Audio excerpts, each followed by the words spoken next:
Assalamualaikum warahmatullahi wabarakatuh. Salam sejahtera untuk kita semua. Saat ini saya sedang mengikuti kegiatan sertifikasi dosen gelombang pertama tahun 2025. Perkenalkan, nama saya Maulita Lutfiani dengan NIDN 0406118804. Saat ini saya merupakan dosen tetap pada program studi manajemen Fakultas Bisnis dan Humaniora Universitas Nusa Putra Sukabumi. Sebagai seorang dosen, tentunya saya memiliki kewajiban untuk melaksanakan tridharma perguruan tinggi, yaitu pengajaran, penelitian, dan pengabdian kepada masyarakat. Pada kesempatan saat ini, saya akan memaparkan terkait bidang pengajaran pada mata kuliah yang saya ampu sesuai dengan bidang kepakaran yaitu sumber daya manusia pada mata kuliah manajemen sumber daya manusia. Mata kuliah manajemen sumber daya manusia ini ada pada semester 3 atau semester ganjil yang terdiri dari 3 SKS. Saya bersama tim tentunya membuat RPS, kemudian modul dan materi-materi yang akan nantinya dipakai sebagai referensi untuk menunjang pembelajaran pada mata kuliah manajemen sumber daya manusia ini. Adapun deskripsi dari mata kuliah manajemen sumber daya manusia yaitu membahas tentang konsep dasar manajemen sumber daya manusia melalui pendekatan manajemen sumber daya manusia, tujuan, fungsi, dan peranan manajemen sumber daya manusia, perencanaan sumber daya manusia, kemudian rancangan organisasi dan analisis pekerjaan. Capaian pembelajaran pada mata kuliah manajemen sumber daya manusia, yang pertama, mahasiswa mampu menjelaskan konsep manajemen sumber daya manusia, perspektif masa lalu, masa kini, dan masa yang akan datang.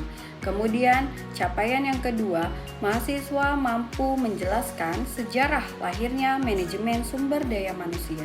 Yang ketiga, mampu mengaplikasikan konsep-konsep teori manajemen sumber daya manusia.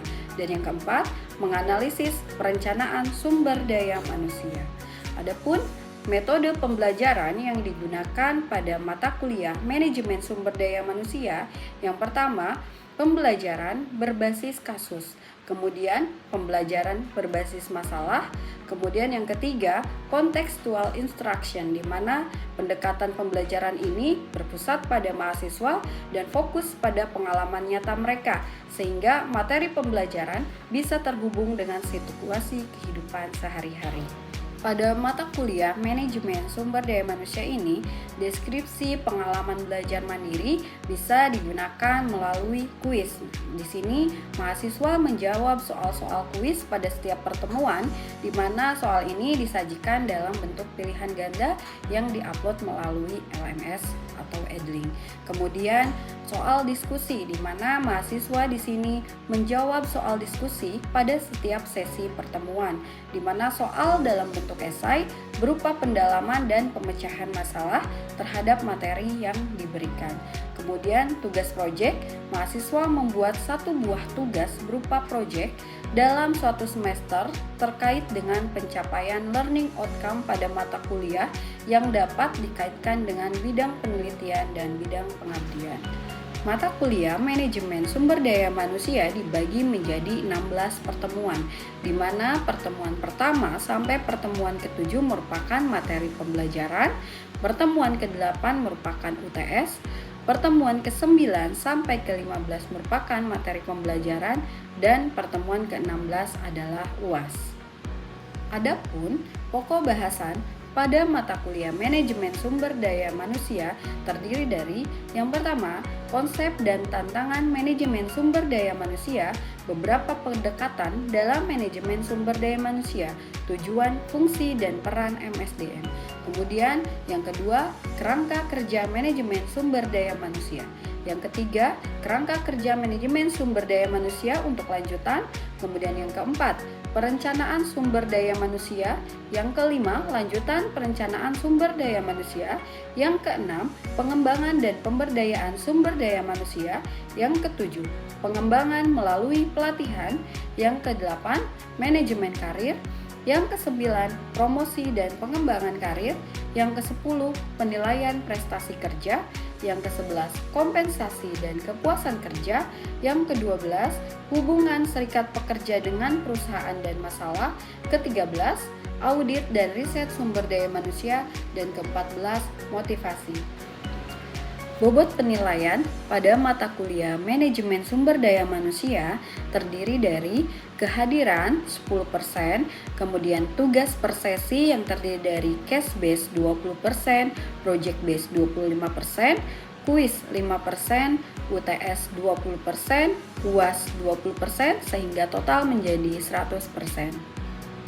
Dengan pendekatan ini, saya berupaya untuk menciptakan pembelajaran yang menjadikan mahasiswa tersebut menjadi sumber daya manusia unggul serta memiliki attitude dan integritas yang tinggi sehingga mampu bersaing di era global yang mendorong inovasi dan kreativitas untuk kemajuan organisasi.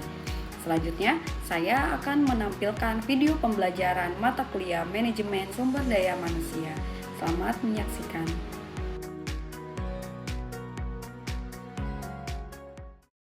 Baik, teman-teman semua, karena semua sudah hadir ya, mari kita mulai perkuliahan untuk sesi keempat ini.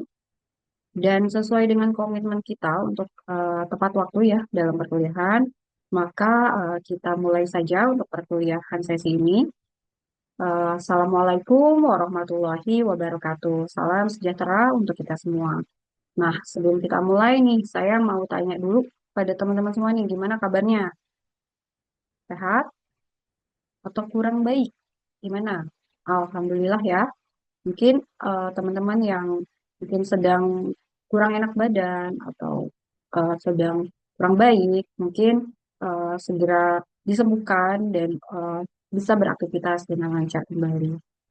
Baik, untuk sesi keempat ini kita akan memulai dengan materi yaitu terkait perencanaan sumber daya manusia.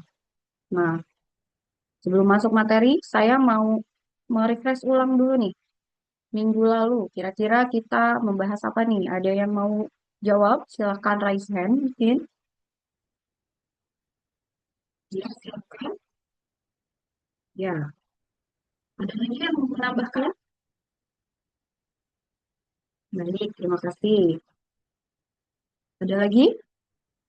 Ya, Alhamdulillah ya. Jadi masih eh, ingat ya, minggu lalu kita berbicara tentang apa. Jadi minggu lalu kita berbicara atau membahas tentang kerangka manajemen sumber daya manusia. Nah, di mana kerangka manajemen sumber daya manusia ini adalah suatu pendekatan secara terstruktur yang digunakan dari organisasi ya untuk mengelola sumber daya manusia secara efektif.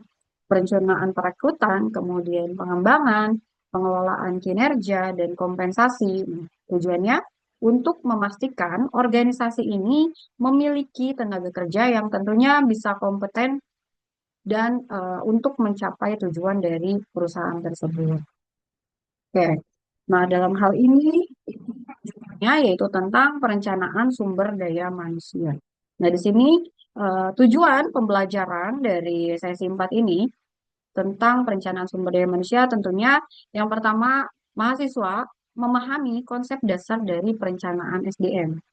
Kemudian yang kedua mahasiswa mampu menganalisis kebutuhan dari SDM. Kemudian mampu memahami perencanaan SDM. Nah, kenapa sih sumber daya manusia itu penting? Nah, kenapa? Karena pentingnya sumber daya manusia ini adalah untuk perencanaan sumber daya manusia ini akan dapat dilakukan dengan baik dan benar jika perencanaannya ini mengetahui apa dan bagaimana sumber daya manusia. Nah, di sini ada yang tahu sumber daya manusia itu apa sih? Minggu pertama, sesi pertama kita sudah membahas terkait sumber daya manusia dan manajemen sumber daya manusia. Apa pengertian dari sumber daya manusia? Kemudian, apa bedanya dengan manajemen sumber daya manusia? Ada yang bisa bantu jawab? Ya, itu. Kemudian kalau manajemen sumber daya manusianya apa? Ya, jadi sumber daya manusia dan manajemen sumber daya manusia itu tentunya berbeda. Kalau sumber daya manusia itu adalah orangnya gitu ya, sumber daya manusianya, pegawainya. Kalau manajemen sumber daya manusia itu adalah di mana untuk mengatur sumber daya manusianya itu. Nah, jadi sumber daya manusia itu adalah kemampuan terpadu dari daya pikir dan daya fisik yang dimiliki individu. Perilaku dan sifatnya ditentukan oleh keturunan dan lingkungannya, sedangkan prestasi kerjanya ini dimotivasi oleh keinginan untuk memenuhi kepuasannya. Jadi, sumber daya manusia ini adalah orangnya gitu. Dia seseorang tersebut memiliki daya pikir dan daya pikir dan daya fisik gitu ya. Tentunya setiap orang itu memiliki daya pikir dan daya fisik yang berbeda-beda. Jadi semuanya perilaku, sifatnya itu bisa ditentukan oleh keturunan dan lingkungannya. Kemudian prestasi kerjanya itu dia dimotivasi oleh keinginan sendiri. Jadi seseorang ingin naik jabatan gitu, menjadi manajer gitu. Apa sih motivasinya gitu? Apa sih keinginannya untuk memuaskan kepuasannya itu, gitu, memenuhi kepuasannya itu. Jadi itu prestasi kerja itu dimotivasi oleh dirinya sendiri. Nah, di sini apa sih kaitannya dengan perencanaan sumber daya manusia gitu? Apa kira-kira yang dimaksud daya pikir, daya fisik, perilaku? Nah, ini dengan kaitannya dengan perencanaan sumber daya manusia apa kira-kira? Oke, silakan. Ada yang bisa dijawab? Oke, ya. Siapa lagi? Oke, silakan. Ya, hampir mendekati. Oke, ada lagi? Baik. Jadi hubungannya sumber daya manusia dengan daya pikir, daya fisik, dengan perencanaan sumber daya manusia ini adalah di mana suatu organisasi atau perusahaan dalam mendapatkan sumber daya manusia itu dia tidak boleh sembarangan. Gitu. Di mana suatu perusahaan atau organisasi itu dia memiliki visi misi ya, memiliki tujuan. Tujuannya untuk apa? Misalkan perusahaan itu tujuannya adalah dia ingin mendapatkan laba gitu. Nah, bagaimana caranya mendapatkan laba? Tentunya sumber daya manusia yang dia miliki adalah sumber daya manusia yang unggul, yang benar-benar eh, bisa termotivasi gitu oleh eh, visi misi dari tujuannya selaras gitu ya, sehingga eh, mendapatkan sumber daya manusia yang unggul itu akan memudahkan mencapai tujuan organisasi. Nah, di sini sumber daya manusia ini dipengaruhi oleh tadi ya, daya pikir dan daya fisik, di mana di sini daya pikir itu adalah kecerdasan yang dibawa sejak lahir gitu. Ini adalah modal dasar. Nah, sedangkan kecakapan diperoleh dari usaha. Nah, usahanya apa? Jadi dia belajar dan mengikuti pelatihan. Nah, di sini daya pikir ini terdiri dari dua, ada IQ dan ada EQ ya, ada intelligence quotient dan emotion quality. Di mana eh, tadi ya daya IQ ya, daya pikir. Nah, ini kecerdasan itu tolak ukurnya itu kan IQ. Nah, jika IQ-nya ini di bawah 79, maka kecerdasannya kurang. Apabila IQ-nya di antara 80 sampai 119, nah ini sedang. Tapi kalau IQ-nya di atas 120, berarti dia kecerdasannya itu tinggi atau jenius ya. Nah, kemudian di sini ada EQ. Nah, EQ ini kemampuan manusia untuk mengendalikan emosi dan dia bersosialisasi atau bermasyarakat. Jadi, apabila si IQ ini didukung dengan EQ, maka realisasi atau pendapat-pendapatnya ini akan disambut baik dan antusias oleh masyarakat. Kemudian di sini ada daya fisik. Nah, daya fisik ini dimaksudkan sebagai kekuatan dan ketahanan seseorang untuk melakukan pekerjaan yang berat dan bekerjanya lama maupun ketahanannya menghadapi serangan penyakit. Kenapa ini penting? Itu tadi ya, jadi tujuan organisasi itu harus bisa tercapai. Dia harus bisa merekrut sumber daya manusia yang unggul, yang memiliki daya pikir, kecerdasan ya, IQ dan EQ-nya tadi seimbang, kemudian daya fisiknya juga kuat gitu, sehingga dia diberikan beban pekerjaan, misalkan di saat eh, perusahaan membutuhkan apa namanya target yang melebihi gitu ya, memiliki target, tentunya yang akan dipus gitu ya adalah sumber daya manusianya, di mana dia harus misalkan lembur gitu. Nah, jadi daya pikir dan daya fisik ini harus dimiliki oleh sumber daya manusianya. Nah, kira-kira di sini ada contoh peningkatan daya pikir dan daya fisik nih. Untuk daya pikir, kira-kira apa nih yang bisa eh, dilakukan? Contohnya, nah, di sini apa? Oke, makan makanan yang bergizi, tinggi pemeliharaan kesehatan. Nah, bagaimana nih eh, kita mengkonsumsi makanan-makanan yang bergizi gitu ya?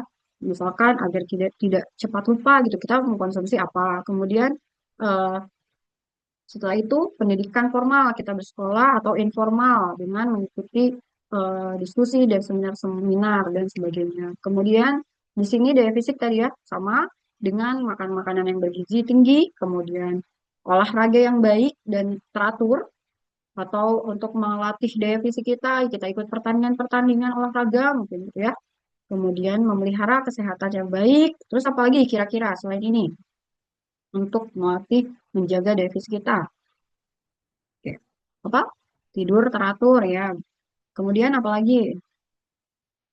Jadi dalam hal perencanaan sumber daya manusia, tentunya hal-hal seperti ini perlu dipertimbangkan untuk memilih sumber daya manusia. Jadi kita bisa melihat background dari sumber daya manusia tersebut. Nah, sebelum masuk ke sini saya ingin bertanya dulu nih, siapa yang memiliki golongan darah O? Mungkin bisa rayain berapa orang? AB. Kemudian AB ada berapa? A. Kemudian yang B-nya? Oke, kita lihat ya. Ini menurut apa penelitian dari Dr. Toshita Kanomi ya di Jepang. Jadi di Jepang itu mereka masih menganggap gitu ya, mencari sumber daya manusia yang cocok gitu ya, berdasarkan golongan darah. Nah, di sini coba yang golongan darahnya tadi sesuai yang disebutkan, coba silakan apakah sesuai dengan eh, yang ada dalam PowerPoint ini? Oke, mungkin eh, yang tidak sesuai jangan marah ya. Oke, kira-kira yang mana? Jadi di Jepang itu golongan darah O ini menjadi golongan darah yang menurut mereka itu bagus gitu ya. Jadi kuat, berjiwa pemimpin, supel, pede, jiwa bersaing yang kuat. Dan di sini yang A juga kuat ya. Jadi bisa dipercaya, kemudian penuh dedikasi, tanggung jawab, teliti. Nah, ini dalam hal pekerjaan ini diperlukan gitu ya orang-orang seperti ini. Kemudian golongan darah B juga lemah lembut, individualis, optimis, dan fokus. Nah, namun di sini yang paling rendah adalah golongan darah AB, di mana di sini adalah golongan darah AB itu menurut penelitian dari Dr. Rosita Kanum ini bahwa golongan darah AB ini kurang bertanggung jawab atau selektif. Kira-kira dia nggak yang punya golongan darah AB? Mudah-mudahan tidak ya. Dan, mudah-mudahan ini menjadi apa namanya acuan untuk membuktikan gitu ya bahwa golongan darah AB ini nggak gini loh gitu. Oke. Baik, nah masuk ke materi yaitu terkait perencanaan sumber daya manusia. Nah di sini apa? Perencanaan sumber daya manusia itu apa? Yaitu perencanaan sumber daya manusia atau human resource planning ya. Ini adalah fungsi pertama dan utama dari manajemen sumber daya manusia. Nah, di mana eh, di sini pengertiannya adalah proses analisis dan identifikasi tersedianya kebutuhan akan sumber daya manusia sehingga organisasi tersebut dapat mencapai tujuan. Kemudian perencanaan ini juga merupakan masalah untuk memilih. Jadi memilih tujuan dan cara terbaik untuk mencapai tujuan tersebut dari beberapa alternatif yang ada. Nah, tentunya perencanaan sumber daya manusia itu harus harus sangat dipikirkan gitu. Ini adalah tonggak utama untuk kita memiliki sumber daya manusia yang unggul gitu di dalam sebuah organisasi. Jadi jangan ujuk-ujuk tiba-tiba merekrut gitu ya. Sementara perusahaan itu belum tahu nih kira-kira butuh atau enggak. Jadi harus dilihat dulu nih, dianalisis dulu. Jadi kekurangannya di mana? Kita harus melihat beban kerja dari para pegawai yang ada dulu. Kira-kira mereka beban kerjanya seperti apa? Apakah mereka sudah kelebihan beban kerja atau kekurangan atau malah fit? Ya kalau fit berarti kita tidak perlu gitu ya mengambil sumber daya manusia yang baru gitu. Jadi kita sudah ada gitu, sudah sesuai, sudah pas komposisinya. Tapi kalau overload pekerjaannya, maka kita harus mencari nih, di mana nih titik overload ini berarti harus ada penambahan sumber daya manusia. Nah, dari situ kita bisa lihat misalkan di bagian keuangan gitu. Kita butuhnya orang akuntansi, maka perencanaan ini kita harus mencarinya adalah backgroundnya ya akuntansi, misalnya seperti itu. Jadi kita tidak tiba-tiba orang yaudah sini masuk kerja sini mau kerja di mana aja gitu. Bagian mana aja silahkan, nggak bisa gitu karena ini adalah untuk apa namanya terkait perusahaan juga nanti biaya yang dikeluarkan juga tidak banyak nanti kalau misalkan sesuai itu tidak perlu melakukan pelatihan atau menyekolahkan lagi untuk bisa di bidang tersebut. Tapi dalam perencanaan ini kita harus sudah tahu gitu apa yang dibutuhkan, backgroundnya apa gitu. Apakah memang betul-betul butuh nih, maka lihat dari beban kerja. Jadi di sini eh, aktivitas perencanaan ini dilakukan karena tenaga kerja dari waktu ke waktu selalu berubah-ubah. Nah, ini disebabkan oleh turnover. Turnover itu apa? Keluar masuknya karyawan di perusahaan dalam periode tertentu. Ini banyak sebabnya ya. Mungkin karena tidak puasnya kerja atau kontrak yang diberikan juga tidak sesuai gitu ya. Nah, kemudian tujuan dari perencanaan sumber daya manusia ini tentunya adalah untuk menentukan kualitas dan kuantitas karyawan yang akan mengisi semua jabatan dalam perusahaan atau memperbaiki kualitas. Kemudian perencanaan sumber daya manusia ini juga adalah menjadi dasar dalam melakukan penilaian karyawan dan penghematan biaya. Dan seperti saya katakan tadi ya, jadi kita tidak bisa ujuk-ujuk menerima karyawan, tapi kita tidak tahu sebetulnya butuh atau tidak, atau sesuai nggak dengan backgroundnya, gitu. Sehingga kita apa namanya eh, akan mengeluarkan banyak uang gitu karena tidak sesuai dengan backgroundnya, sehingga dia harus dilakukan pelatihan dulu gitu, ikut pelatihan dulu, kita sekolahkan lagi gitu. Jadi tidak ada waktu lebih gitu untuk mengerjakan sesuatu padahal pekerjaan ini harus dikerjakan gitu. Kemudian targetnya adalah dia kan mendapatkan tujuannya adalah mendapatkan laba, tapi karena pada saat merekrut SDM secara asal-asalan tidak sesuai dengan apa yang dibutuhkan, maka tadinya mau mengejar target malah malah ngeluarin uang gitu. Kemudian tujuan perencanaan yang ketiga adalah untuk menghindari kekurangan atau kelebihan karyawan. Jadi tadi ya perencanaan SDM ini kita melihat dari beban kerja gitu. Apakah eh, setiap pegawai ini beban kerjanya sudah lebih atau masih kurang atau sudah sesuai gitu.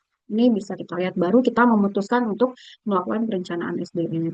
Kemudian menjadi pedoman dalam melaksanakan mutasi. Nah, mutasi ini bisa bersifat vertikal, bisa juga horizontal atau pensiun karyawan.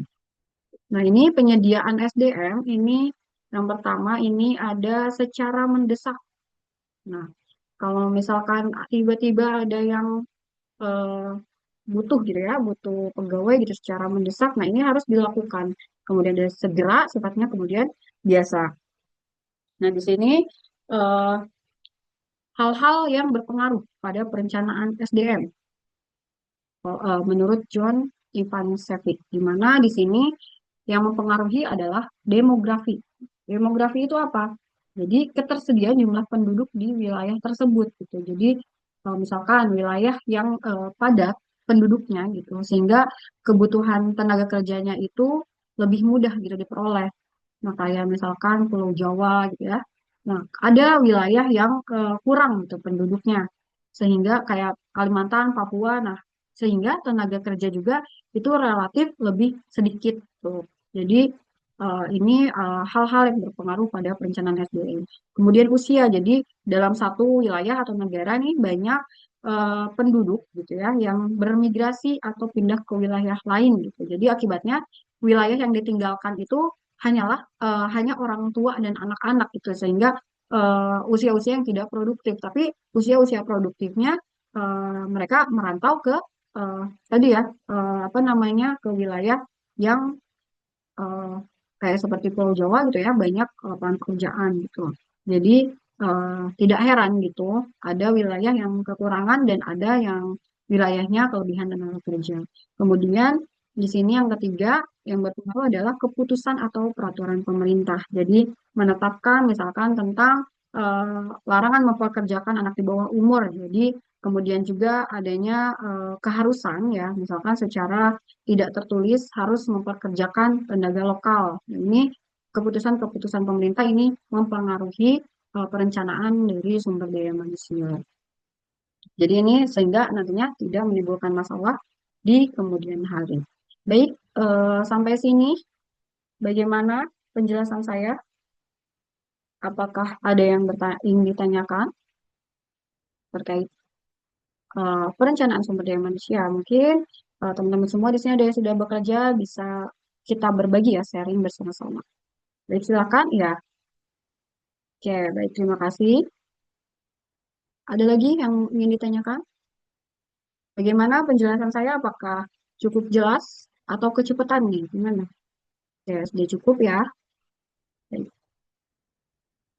Oke, baik. Jika tidak ada pertanyaan lagi, pada sesi 4 ini, sesuai RPS, kita hanya memberikan penjelasan pemaparan terkait perencanaan sumber daya manusia. Baik, jangan lupa tugas dan kuis yang sudah saya upload di LMS untuk dikerjakan karena bobotnya akan sangat berpengaruh nanti untuk penilaian di akhir ya. Jangan lupa untuk diisi tugas diskusi, kemudian eh, kuis ya berupa pilihan ganda untuk diisi. Oke, nanti minggu depan kita akan membagi kelompok ya untuk berdiskusi secara langsung. Nanti saya akan membagi eh, teman-teman semua 4 orang ke dalam breakout room. Nah, di mana nanti kita bersama-sama secara 15 menit memecahkan sebuah studi case terkait manajemen sumber daya manusia ya, tentunya. Di mana nanti kita akan bahas bersama-sama. Baik, eh, sampai sini ada yang mau ditanyakan lagi mungkin sebelum kita tutup? Oke, baik. Jadi, eh, terima kasih semuanya. Jadi, kesimpulan dari mata kuliah pada sesi ini ya, perencanaan sumber daya manusia, bahwa dalam melakukan perencanaan sumber daya manusia ini, kita tidak boleh sembarangan gitu ya. Kita tidak boleh asal, tapi kita harus bisa melihat dulu dari beban kinerja pegawainya. Apakah memang memerlukan atau sebagainya.